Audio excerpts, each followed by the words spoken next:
Hey guys, welcome to my Fire Mage guide for patch 10.15, which is after the Fire Mage rework or all the Mage reworks. This video or these videos will be split into three parts. This is part 1. I will focus on basic concepts and just general talent stuff that you need to worry about. I'll cover talents first and then concept. If you already know what talent build you're going to play and what the basic stuff for Mage is, for Fire Mage is, you can go ahead and skip to the second video. I'll see you then. But if you're here, for the first part, we'll talk about talent stuff. So obviously talents change, and I can't edit a video after like 2 months. But as of right now, the current best talent builds, the three you should really think about are the Firefall build, where you're basically playing like these three over here, alongside like the normal build. And these three come from double controlled destruction and one critical mass. So this would be like the other version of the build, right? Like the more default build where you don't play Firefall and you're just playing more single target like default stuff. This is also a good build, very competitive with Firefall, although Firefall does seem a little bit better. A third option, which I don't recommend since, they're not really great, is where you're putting in hyperthermia in exchange for like conflag or maybe improved scorch or like, I don't think a critical mass is worth it, but that's an option. And then finally, if you don't want to play SKB, there is a version of the build where you play the other version, which is Unleashed Inferno, I believe it's called. And it's basically like the equivalent of Minute Mage from back in the day, where you're playing here Time Anomaly instead of Double Lust. And then you're playing Unleashed Inferno, and then this is your talent setup. Not much more to it than that. I'm not going to talk about Unleashed Inferno too much because frankly SKB is a much better build.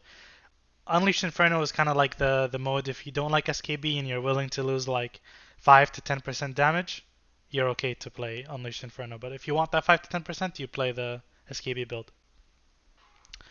As for basic concepts about the spec, there's a few things we need to know about.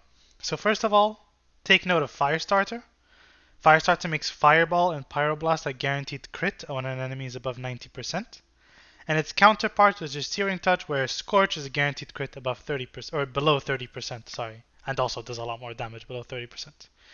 So 90%, above 90, and below 30 are like unique phases for a Fire Mage. In between the stages, though, we have a few other key talents that we should also be aware of. First is Alexstrasza's Fury. This makes DB, Dragon's Breath, and Phoenix Flame a guaranteed crit. So, think of them as guaranteed crit abilities. There'll be generators in our kit. Dragon Breath is more niche, but it's still something that you should, take advantage of. We also have, obviously, Feel the Burn, which is Fire Blast and Phoenix Flame increases your mastery by 2% for 5 seconds. This effect stacks up to 3 times. It's basically a buff that you try and maintain to some extent. But notice that it is only 2%. So even a max stack is only 6% mastery. So it's not like you never want to lose like a hot streak or a heating up, right? Like the core of our kit always will lie in hot streak and heating up, which I guess if you're really not familiar with is whenever you crit with one spell, you get a heating up, which doesn't do anything quite yet. But if you crit with another spell right after you get the heating up, it becomes a hot streak, which makes your Pyroblast instant cast. You never would waste a heating up / hot streak to maintain Feel the Burn.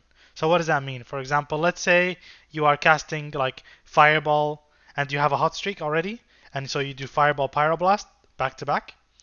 You would never want to like press Fire Blast while you already have the hot streak just to maintain Feel the Burn.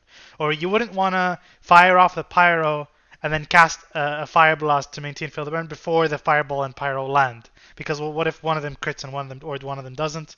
What if they both crit? You're wasting something. You don't know what's going to happen.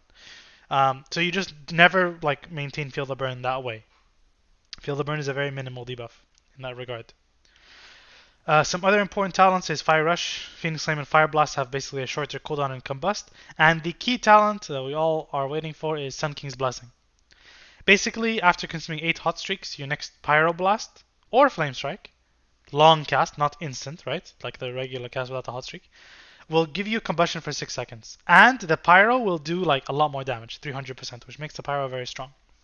So our whole gameplay revolves around building these SKB stacks, Sun King's Blessing stacks, to 8, and then making sure we have some power banked up, and then we send that SKB by hard casting a Pyroblast, and then we have the 6-second mini Combust, where there is a essentially strict window where we're going to cast certain spells, specific spells, to do maximum damage in that 6-second window. How you perform in that 6-second window is like, the better you perform, the earlier your next 6-second window will come. If you play bad and you only get like 1 or 2 or maybe even 3 pyros off, your next SKB window will be quite far. If you play really well, your SKB window will be quite close. Played perfectly, your combustion uptime from SKB plus your regular combustion should equal out to about like 55% combustion uptime, which is amazing. If you play bad, it can be as low as like 30%, right? So that's a very important thing to be aware of. In terms of how we actually like play SKB windows, is the idea is here, like I have 3 Fire Blast charges, right? In an ideal world, you don't want to go into an SKB with too few charges. Typically speaking, I suggest to never go into SKB below 2 Fire Blast charges. 1.5 is like, it's probably fine, you'll live. But if you have like 1 or 0, you've already messed up at that point. You've used too many Fire Blasts prior to your SKB. As for how you play combustions in general, like how do I play my actual combustion, right? Because combustion makes everything a crit, the way it's going to happen is that every other spell you're going to cast is going to be a Pyroblast. So if I, for example, let me just build my SKB here, just so I can show you better. So I'm about to enter an SKB, for example, right, which is a Combust. I'm gonna like Fire Blast, Pyro, see, Pyro, Fire Blast, Pyro, Fire Blast, Pyro, Fire Blast, Scorch, Pyro. Now I know that was very fast-paced. The important thing is that notice that Fire Blast is off global cooldown, so you can actually press it like whenever you want. So whenever you have Fire Blast, it means you can essentially do a Pyro like back-to-back on the GCD, but a Fire Blast in between. When you're out of Fire Blasts, or you don't want to use a Fire Blast for specific reasons, which I'll get into part 2, Phoenix Flame and Scorch are your next 2 good ones. Now it's important to note though, that Phoenix Flame is a guaranteed crit already outside of Combust. So there's a bit of a balancing game here where we don't want to be using too many Phoenix Flames in Combust, because they're already a guaranteed crit. It's kind of wasteful to use a guaranteed crit in Combust, which gives you crit. But on the other hand, like Phoenix Flame does a lot more damage than what a Scorch would do. I mean, you can't see it on my screen, but I can read it from my combat log here. My Scorch hit for 4,000, and my Phoenix Flame hit for 32,000. So certainly there's quite a big difference. I will say that Scorch didn't crit, so it should be like 8,000 versus 31,000. But yeah, there's a bit of a balancing game here. You don't want to use too many Phoenix Flames, but also don't use too little. And like I said, I'll get more into that in part 2. There's Firefall, which I've already talked about, which I've mentioned. Basically, every time you use a Fireball or Pyro, you get a stack, and your 15th one will just fire a Meteor from the sky that does damage when it lands. Whether it crits or not is calculated upon its landing. So if I just, here, if you see I'm on 8 stacks right now, let me get to like 15. So 12, 13, 14, and notice my next one is going to fire one. So I'm going to Fireball. See, it's firing. I can Combust here at the end, and my Meteor will crit, because Meteor's calculation is based off its landing position, not its cast position. Or cast timing, rather, I should say. The very last thing that's worth mentioning in our toolkit will be our tier set bonus from, what's the current raid called? Aberrus. Phoenix Flame applies a debuff, basically, that increases damage that the target takes from you by 5%. The debuff lasts 12 seconds. So in an ideal world, we want to maintain this quite high uptime, but not 100%. I'll get into that in part 2. And then the next part is, whenever you have this debuff up, anytime you hit any spell, you're going to gain a stack. And at 20 stacks, you will get essentially 2 Phoenix Flame charges for free that will also do a lot of damage. 200% extra damage. Now note that it doesn't give you 2 charges. I should say rather, it refreshes the cooldown after you use one, but it does that twice. So if you have 0 charges and you get this proc, you can't do anything because you have 0 charges. But if you have more than 1 charge and you cast one, then it's going to refund the charge. You can cast another after that and it's going to refund that charge.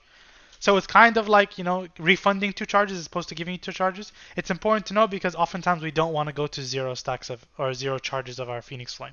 There will be some situations, once again, I'll cover that in part 2.